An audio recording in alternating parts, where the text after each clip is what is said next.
Mais d'abord, on veut montrer que la loi travail, qui porte dans ses ordonnances une régression sociale sans précédent, concerne l'ensemble de la composante du monde du travail, mais aussi avec des mesures particulièrement ciblées pour les cadres, qui va généraliser la précarité des cadres, comme par exemple le CDI de projet, qui est pire d'ailleurs que le CDD, puisqu'en plus on n'aura pas la prime de précarité. Comme par exemple au niveau du plafonnement de l'indemnité prud'homale, qui va rendre le licenciement low cost et permettre aux entreprises que ces licenciements abusifs soient rentables, et qui va donc accentuer la pression sur les cadres qui sont déjà soumis au dilemme sur se soumettre ou se démettre à des directives d'entreprise qu'ils ne partagent pas et qui peuvent mettre en danger l'environnement de l'entreprise ou la situation des autres travailleurs, voire même des délais d'initiés auprès des entreprises. Et puis il va y avoir aussi les mesures concernant l'accord collectif d'entreprise qui va pouvoir négocier à la baisse tout ce qui est conditions de travail, mais aussi 13e mois, prime de départ à retraite, et notamment les clauses de mobilité sans limitation géographique et qui vont pouvoir être opposables aux contrats de travail que les cadres en général négocient. Et enfin,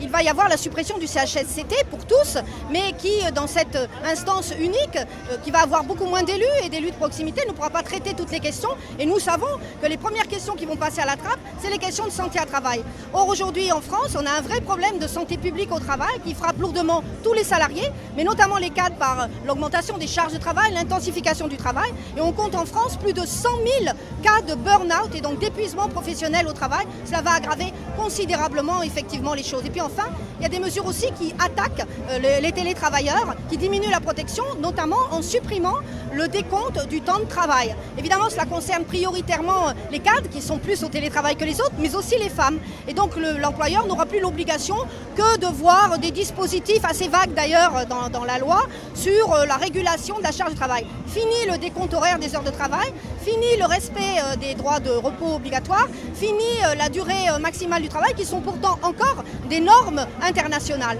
Donc c'est inacceptable au plan social, mais c'est aussi contre-productif au plan économique. Il va falloir qu'on nous explique comment on va pouvoir avoir des dynamiques économiques durables dans les entreprises avec des cadres qui travailleront plus, qui seront épuisés, qui seront jetables et éjectables. C'est d'ailleurs pour ça que nous faisons un happening sur les cadres éjectables et non au CDI particulièrement de projet. Et effectivement, il va falloir aussi qu'on nous explique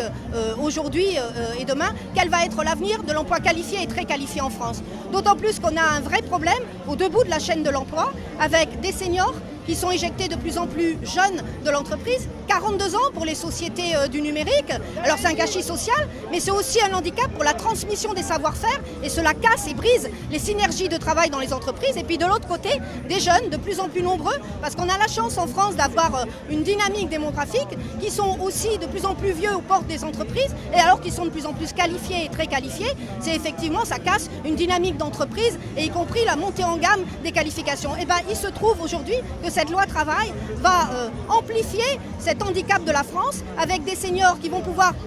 bénéficier des licenciements abusifs pour discrimination, notamment selon l'âge, qui vont coûter des clopinettes aux entreprises, et puis avec des dispositifs nouveaux concernant d'ailleurs particulièrement, enfin qui vont cibler particulièrement les jeunes, notamment par exemple allonger la durée d'insertion professionnelle, avec ce qu'on a connu au CPE, pire que le CPE, puisqu'il faudra un délai d'insertion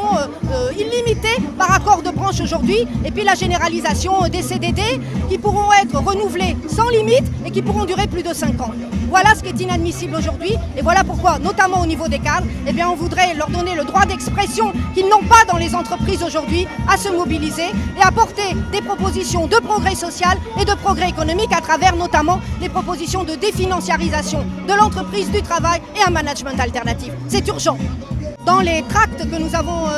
vus et puis surtout les discussions qu'on a eues avec l'encadrement, on a un fort intérêt, on a eu une forte écoute, on a un fort accord. La preuve, c'est que l'appel était de la CGT au plan confédéral, suivi par Solidaire et puis rejoint par la FSU. Et aujourd'hui, on a plus de 13 fédérations CGC qui appellent au mouvement du 12, pareil au niveau de Force ouvrière et notamment dans les territoires. Donc on voit bien que cette mobilisation était nécessaire parce qu'elle rencontre et elle est en symbiose avec ce que pensent et ce que veulent les salariés aujourd'hui, dont l'encadrement.